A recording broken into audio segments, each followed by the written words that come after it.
आज जब देश में चारों तरफ अमृत महोत्सव की गूंज है, तो देश में वीर वीरांगनाओं को सम्मान देने के लिए मेरी माटी मेरा देश अभियान शुरू होगा। इसके तहत देश भर में हमारे अमर बलिदानियों की स्मृति में अनेक कार्यक्रम आयोजित हों। इन विभूतियों की स्मृति में देश की लाखों ग्राम पंचायतों में विशेष शिलालेख भी स्थापित किए जाएंगे। मेरी माटी मेरा देश अभियान में हम इन पंच प्राणों को पूरा करने की शपथ भी लेंगे।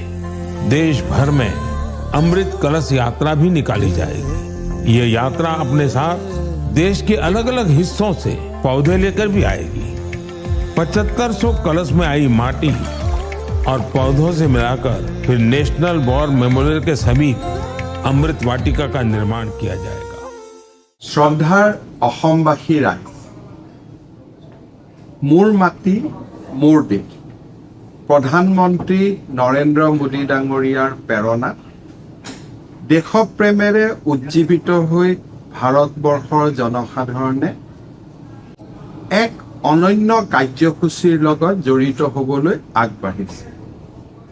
অসমতো আমি मोर माटी मोर देश এই पवित्र कर्मयज्ञ অহা 20 তাৰিখৰ পৰা আৰম্ভ কৰিব খুজিছোঁ।